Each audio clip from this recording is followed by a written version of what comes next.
got their start. This is My First Job, hosted by Mike Wood, only on the Purple Acorn Network. Hey everybody, welcome back to My First Job, a new podcast on the Purple Acorn Network. I'm your host, Mike Wood, and I'm glad to be here and joined by Elena Valentine of Skill Scout. Elena, hello, how are you? It is my blessing to be here. This is a very fun, special, and sacred topic to me that, quite frankly, has really changed and marked the course of my life. So, my first job is a very fun topic I'm excited to Yeah, reflect I on. love hearing about people's first jobs from, John Baldino was washing dishes. We've heard people are in projector screens, whatever. But what was your first job?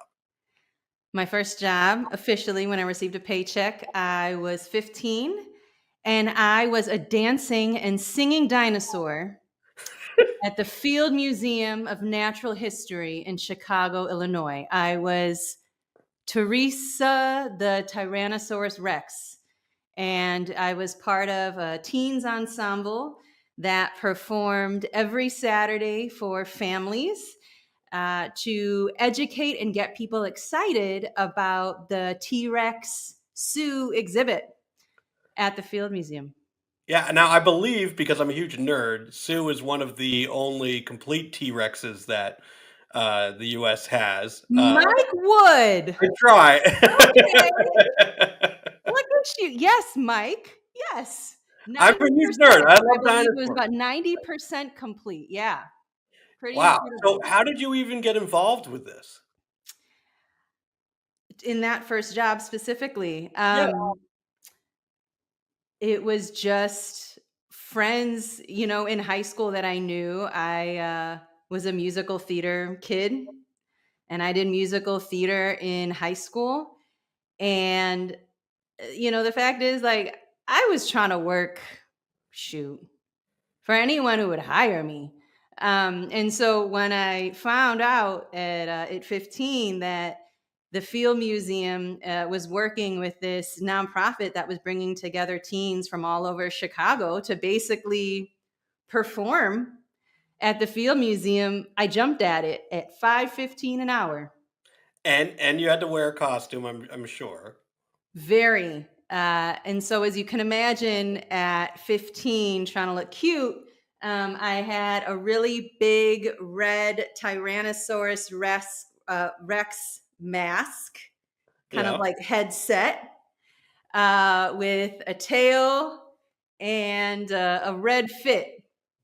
And so every Saturday, you would catch me at the Field Museum doing 2 shows a day and kind of gathering families to meet us at the dinosaur exhibit for probably at a good half hour, 45-minute show. And what were the working conditions like? Honestly, they were pretty amazing. Okay, that's good to Yeah, hear. and look, in part because this was certainly a paid job, but one that was also supposed to be very culturally enriching for teens in Chicago, so that this wasn't just a paycheck. We would meet every Tuesday, not just for rehearsals, but also for our own enrichment. So I remember one Tuesday we had like African dancing classes. Another Tuesday we would have something else, of course, all in the spirit of performance. But it was pretty incredible. As you can imagine, this literally felt like a night at the museum where I would get to the Field Museum after high school, take the red line down, and it was closed off. And so we would rehearse in the Asian Pacific exhibit area because there was a Maori house that was there, this really large Maori house with an open area in front. And so that's where we would meet. And it was never lost on me, Mike, even then, how special that was. How different this was, right? Like I wasn't serving or working in fast food, or working in retail. That I was getting this pretty wild and rare behind the scenes view of probably one of the, greatest museums, international museums that there was. Um, so it was quite special, and I knew even then just how special and blessed I was. It gave you a story for the rest of your life. Plus, I'm sure in musical theater, or if you wanted to do theater at the time, you have to start somewhere, and everybody's got to be a mascot somewhere or a character somewhere. And here I was a dinosaur mascot, and I will share once this comes out. In fact, I've got basically my husband and I, we have this kind of beautiful art at the front of our room with various kind of symbols of our lives, right? Of things that are important to us. And one of them literally is called My First Job, with an image of a dinosaur. So this is how deep and special I know that My First Job Well, has had on me. this is great. Well, I'll let you in on a secret. I used to work for PBS, and I have been known to wear the costumes because apparently the costume person has to be about 5'6", 5'7", which is exactly my height. I was a little old. I was 25, but I was Arthur, the Aardvark, and I was Curious George at a bunch of different events. And it's not easy being in those costumes, trying to see and trying not to pass out. I was at a parade once where I was riding in this convertible and I'm sitting on the back. I can barely see anything, but it's like 100 degrees out. And I think I passed out at some point in it, but like, we hit a bump and I woke up again and hey, kids, Curious George still fine. And how special that is. I mean, and it's so fascinating, right? Because, when you're in costume like that, right? Especially as like a Curious George or Arthur, like the revelry you get, Oh, right? yeah, Where you get this experience of not being Mike, but you have these kids that are like, I am meeting Arthur. yeah, you get to make kids happy, and I think that at the bottom of the of everything, that's what you're looking for. So, all right, so you're obviously not doing that now. So, what was your? So you went off to college. What were you looking for in Mm. terms of career? Well, so let me step back with some context because Okay. I think it'll kind of help kind of provide kind of reasoning for the path ahead. So, Mike, I've been obsessed with the world of work and working since I was a very young age. I mean, my family has documentation as early as like a day old, me like testing out music headphones. Like, I've got like videos of me playing my alter ego, Dr. Dick, at 3 years old, performing surgery. And so for me, it wasn't dressing up as princesses. For me, it was like, just finding these jobs that I was just fascinated by, and exploring them. And in fact, like some of the things that were saved from my childhood were things like this is what I want to be when I grow up. And so I've had an array even before college, even before I had my first job, of careers I was fascinated by. Mhm. And what I realized, and it really does tie back to, quite frankly, what I do now, was that when I think about this, I was fascinated by the world of working because of the stories and the people who lived them. I wanted to be an oceanographer like Jacques Cousteau. I wanted to be a primatologist like Jane Goodall. I wanted to be a peace activist and a leader like Nelson Mandela. I wanted to be mayor like the Chicago Mayor Daley, in Chicago, right? Like, I was fascinated by these figures first.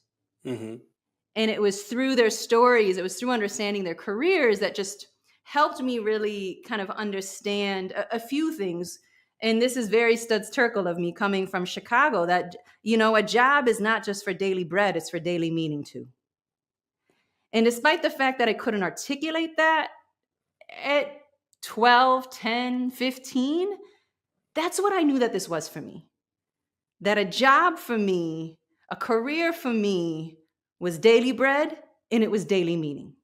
That this was just as much about living out my purpose, living out God's finger for me, as it was making money. Um, And so, and mind you, after this job I had at 15, I had other jobs as a teen before then I went into college, where I also had other jobs. I don't think, I mean, I never stopped working. Um, and even in college, I explored a ton. I mean, there was a point I was exploring rabbinical school. All right. Um, I was also exploring ethnomusicology and kind of going that route, both into academia. So, just kind of both that kind of the cultural importance plus kind of the musical aspect of things. But it was interesting because once I knew that graduation was coming for me, all of a sudden shit got real. Um, and when I didn't even share, I mean, for a long time, I was training to be a professional jazz singer. And I actually thought that that was going to be the first route that I was going to take. And I made, a lot of my money, my junior, senior year of college doing jazz gigs. But it's interesting because as soon as like graduation started to come, there was also something I understood about a job, which was I want to be independent. I want to move out of my parents' house. So it's going to be about me making also a pragmatic decision about what I was going to go for. And so I knew that when I graduated college, I wanted to come back home and serve my community and be in my community. And so my first job out of college, I was a labor union organizer. For at the time, organizing the second largest hospital system in the Chicagoland area. And it certainly isn't surprising to people that know me and my family that that was a path I chose and that impact was a path I chose. I come from a family of Jewish union stewards and activists. My grandfather was a steward in the stockyards. So I pursued that immediately after college. That is also probably one of the hardest jobs I ever had. Now, what made it so hard? Imagine this, Mike. You are 22 years old. Yeah. You're young. You look young. And you are driving all over the Chicagoland area, west side, south side, suburbs, inner city, knocking on grown-ass people's doors, wanting to have a conversation with them about work and about changes in their work. And inevitably, how and why joining together with their fellow employees in a union could be a great fit for them. And they're probably looking at you, all 22 years old and 5.5 feet, I'm guessing. You're like, it's pretty tough trying to tell someone how they should be living their working life when you're just starting it. There was that part. But it's interesting because it wasn't me about telling them. I mean, this was a lesson and one that I'll take with me of true active listening. This wasn't about me selling them on the union. This was about me hearing them out and needing that opportunity, wanting that opportunity to be able to hear them out and ask those kinds of questions so that they could see that this might be a great alternative for them to think about.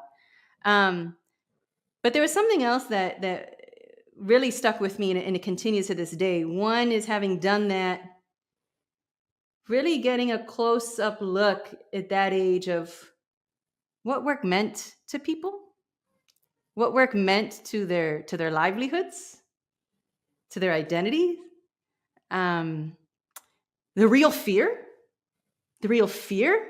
that people had at work about standing up for themselves, and also the real hope, and also the dignity that people found in work. I mean, I saw up close daily bread and daily meaning. And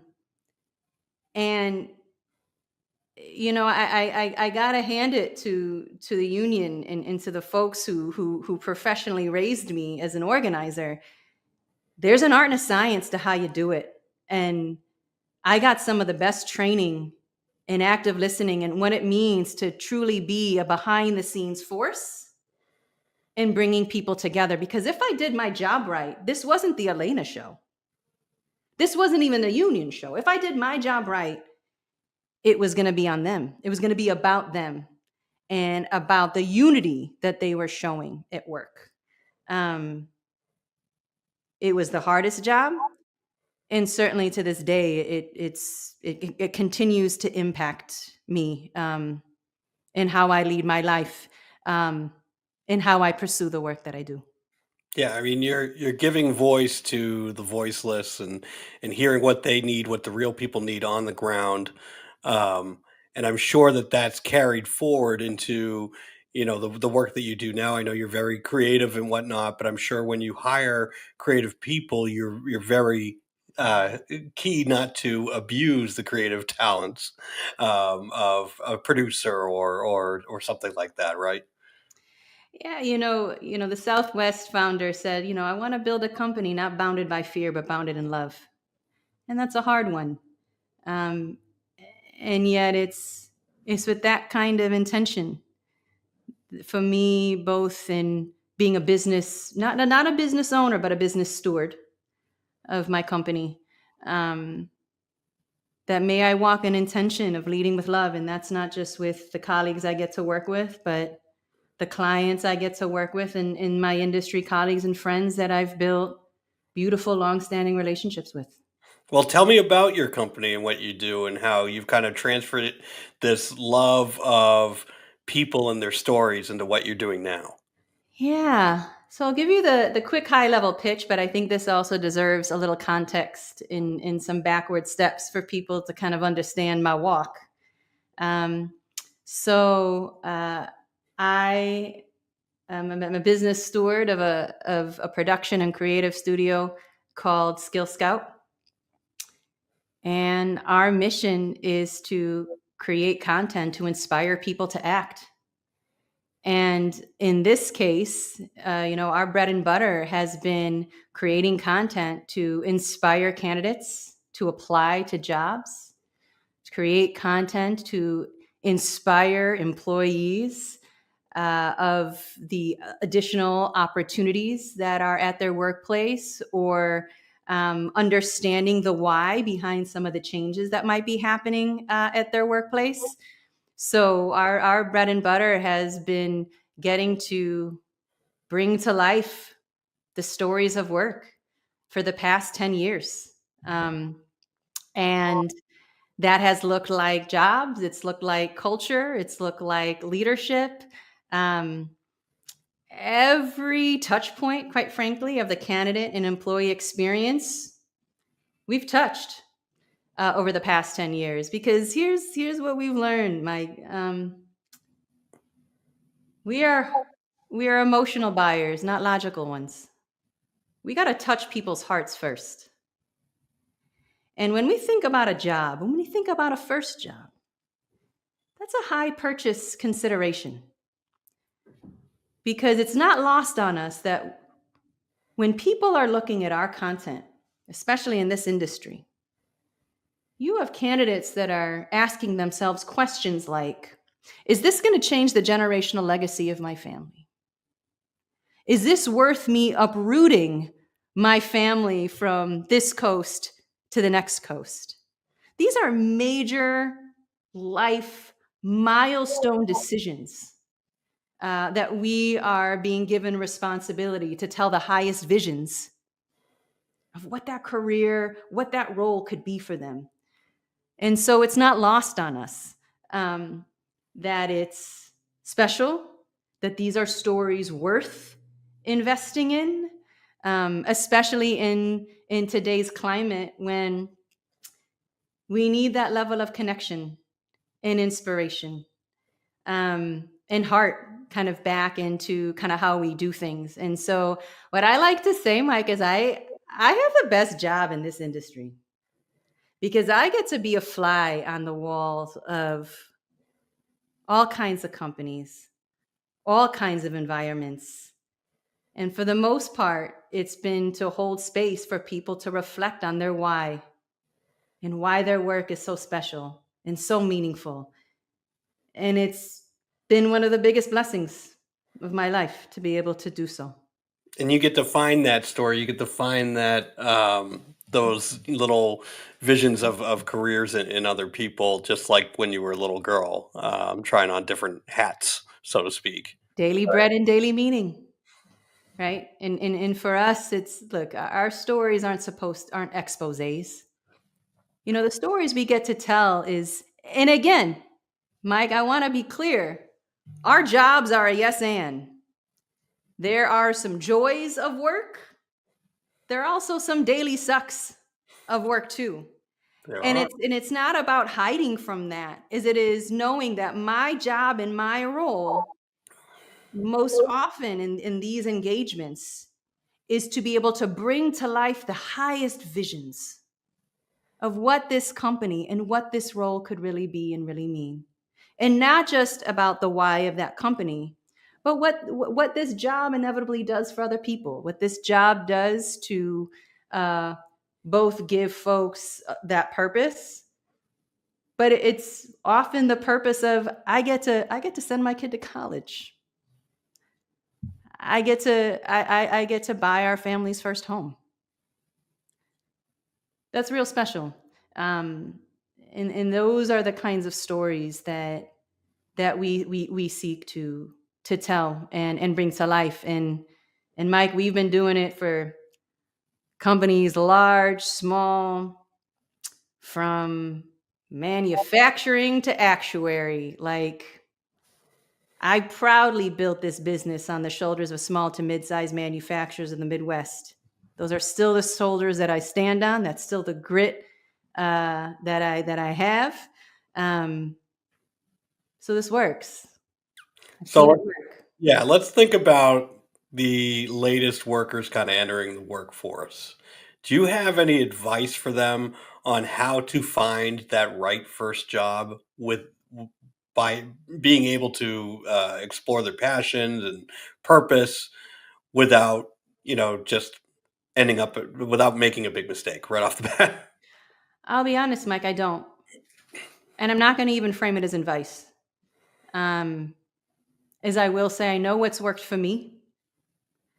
And for me, it was recognizing that there was an important balance of pragmatism and dreaming that I needed to have at my first job because I wanted independence. I wanted my own apartment. I also wanted to give a shit about what I did too. And the fact is, Mike, is that there could be people that are in my position that have the privilege and the luxury to think about that. And then there's a lot of people that don't. Yeah, a lot of times you can't get all three. No, You tried. no. And so for me, it's also recognizing that look, pragmatism wins.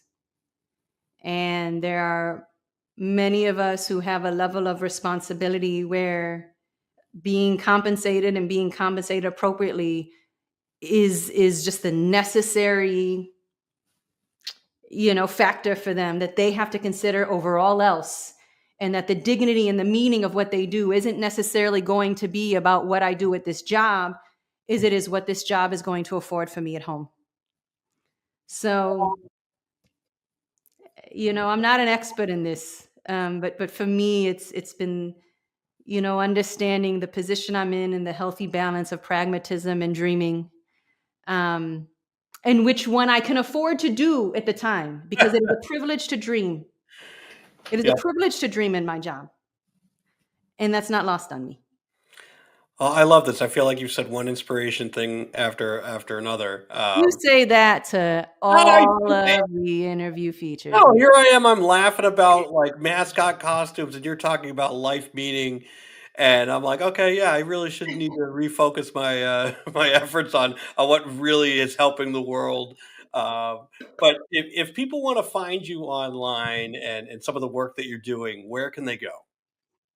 Hit me up On LinkedIn, that's quite frankly the only social media presence I personally have. But you can also follow Skill Scout. We're very proud of the work and the next phase of this business and what we intend to do and are dreaming to do.